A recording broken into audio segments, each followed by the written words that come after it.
इन्होंने 1.5 साल के कार्यकाल में बीजेपी में रह करके जनता को उनकी समस्याओं का समाधान करा है और जितनी भी प्रधानमंत्री योजनाएं हैं उन्होंने अपने क्षेत्र में लोगों को जा करके उनसे अवगत कराया और इतनी ही सुविधाएं जनता के पास पहुंचाने के बाद आज भी वो अपने कार्यकाल में सदैव पद पर खड़े रहते हैं जनता के लिए और रात दिन एक करके जनता के लिए अपनी सेवा दे रहे हैं। आइए आज उनसे जानेंगे कि धीरज साहू जी ने इन 1.5 साल के कार्यकाल में किन किन चुनौतियों का सामना करना पड़ा। जैसा कि आप सभी जानते हैं कि आने वाले चुनावी माहौल में ये सब चीज़ें बहुत ही ज़्यादा कठिन होने वाली हैं और इसी चीज़ों को देखते हुए आज हम उनसे बात करेंगे और आज हम धीरज साहू जी के साथ हैं और धीरज साहू जी से खुद उनके मुंह से उनकी आप बीती और आगे के कार्यकाल के बारे में जानेंगे। नमस्कार धीरज जी। नमस्कार। कैसा आपका ये 1.5 साल का जो कार्यकाल रहा है, किन किन समस्याओं का आपका सामना करना पड़ा है और आगे किन किन चुनौतियों का सामना आपको करना पड़ेगा, उसके बारे में आज आप बताइए। देखिए, अगर मनुष्य का जीवन प्राप्त किया है तो निश्चित सी बात है समस्याएं आएंगी और यदि हमने संकल्प सेवा का लिया है जनहित में लेकर के तो उस जनहित की जब हम जनहित के क्षेत्र में उतरते हैं तो समस्या हमको दिखती ही नहीं और हर समस्या समाधान के रूप में आ जाती है, क्योंकि समस्याओं को जब हम किसी भी प्रकार से उसको अपने विकृत रूप देंगे तो निश्चित सी बात समाधान सामने आ जाएगा। मैंने जब मुझे इस मंडल के अध्यक्ष पद का मुझे पद प्राप्त हुआ उसके पहले से ही मेरे मन में रहता था कि जनता के बीच में जाऊं, जनता की समस्याओं सुनूं और उसका समाधान निकालूं। परंतु इस पद में आने के बाद मुझे लगा कि यदि मुझे संगठन ने काम दिया है तो एक आम जनमानस से लेकर के एक गरीब जनता, जो हमारे पार्टी का संकल्प भी है, हमारे महानुभाव का संकल्प भी रहता है कि हम उनकी समस्याओं का समाधान करें और अपनी भारतीय जनता पार्टी की योगी और मोदी जी की सरकार की जो योजनाएं हैं उनको अपने क्षेत्र के अंतिम संकल्प तक ले जाएं और उसको योजना का लाभ मिले, जिसमें मैं लगातार जुटा रहता हूं और जो भी उससे संबंधित जो समस्या होती है उसका समाधान कराता हूं। जैसा कि आप सभी जानते हैं कि और भी जो आपके विपरीत जो पार्टियां हैं, जो आप कार्यकाल जो पूरा करना चाहते थे, उसमें जो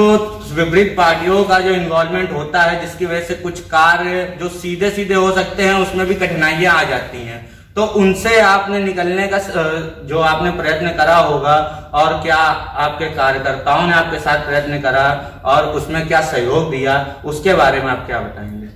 देखिए, पुराने लोगों ने क्या किया इस पे मैं नहीं जाना चाहता हूं, लेकिन मुझे लगता है कि जब अभी मैंने एक बार बोली कि जब हम कार्य के क्षेत्र में जाते हैं तो जो समस्याएं होती है वो समाधान के रूप में जाती है, क्योंकि हमारा जो सिद्धांत है वो सीधा सीधा यही है कि हम गरीबों की मदद करना चाहते हैं। और मैं फिर इस बात को बोल रहा हूं कि समस्या और समाधान दोनों एक विपरीत है, लेकिन जब हमारा ध्येय, पार्टी का ध्येय जन सेवा के रूप में होता है और हम अपने आप को एक कार्यकर्ता के रूप में पाते हैं तो निश्चित सी बात कोई भी कार्य हमारे लिए असंभव नहीं होता है। और मैंने ऐसा पाया है कि मैंने जिस जगह जिस चीज को चाहा है वो मिला है और आगे भी मिलता रहेगा, क्योंकि यदि हमारी सरकार है तो हमारी सरकार उन गरीब लोगों को समर्पित है जिनको आज तक मूलभूत सुविधाएं नहीं प्राप्त हुई थी। जैसा आपके कार्यकर्ता हैं, जैसे आपका अब आने वाले काल में जो आप देख रहे हैं चुनावी माहौल में, जो अदर पार्टियां हैं वो युवाओं को लेकर के ज्यादा फोकस कर रहे हैं, तो आपने अपने कार्यकर्ताओं के बीच में क्या युवाओं का भी जोड़ रखा है, युवाओं को भी अपने साथ में रखा है और क्या युवाओं की भी सोच आप आगे ले जाने की प्रयत्न कर रहे हैं? जिस समय मैं आपको बता देना चाहता हूं, जिस समय हमारे श्रद्धेय मोदी जी ने पार्टी के उसमें अगर भारत देश का जो नेतृत्व संभाला था उसमें निश्चित ही युवा वर्ग का बहुत बड़ा योगदान था और उनके आधार पे ही, युवा सोच के आधार पे ही उनको नेतृत्व प्राप्त हुआ था। मैंने भी अपनी पूरी टीम के साथ, मेरे भी टीम में सारे युवा चेहरे हैं, लेकिन इसके साथ साथ मैं बताना चाहता हूं कि अपने वरिष्ठों का भी मैं ख्याल रखता हूं, वरिष्ठों के साथ मिल करके अपनी योजनाओं को मूलभूत देता हूं और उन सभी का साथ और सम्मान करते हुए अपने युवाओं की टीम से और उन सबका सामंजस्य बैठाते हुए अपने पार्टी को, क्षेत्र को विकास की ओर ले जाने का प्रयास करता हूं। जैसा कि आप सीसामऊ विधानसभा क्षेत्र के अंतर्गत रहते हैं और उसी के अंदर ही कार्यकाल आपका है, तो उसके बीच में जो इस समय मौजूदा हैट्रिक विधायक जो हमारे इरफान सोलंकी हैं, उनसे और आपका सामना जब होता है तो उसमें किन कठिनाइयों का आपको सामना करना पड़ता है? मुझे लगता है जब आप कठिनाई की बात करते हो तो मुझे कुछ हंसी सी आ जाती है कि कठिनाइयां तो इस समय उनके सामने खड़ी हुई है, क्योंकि मेरे साथ जनता का जनबल है और उनके साथ तीन बार का जो पार्षद, जो 3 बार का जो क्या नाम अपने विधायक जी हैं, वो अब उनको लगने लगा है कि संगठन इतने तेजी से बढ़ रहा है जहां उनकी सीट खतरे में पड़ रही है। मेरा सामना अभी थोड़ी दिन पहले उनका हुआ, उन्होंने मुंह छुपा के उनको भागना पड़ा। और आज की भी जो रिपोर्ट है, जो आज स्वतंत्रता दिवस के 75 वर्ष में, आज मुझे लगता है कि उनको कई क्षेत्रों से मेरे पास रिपोर्टें आई कि उनको क्षेत्र में जनता ने दौड़ा करके हटाया है। इससे ये महसूस होता है कि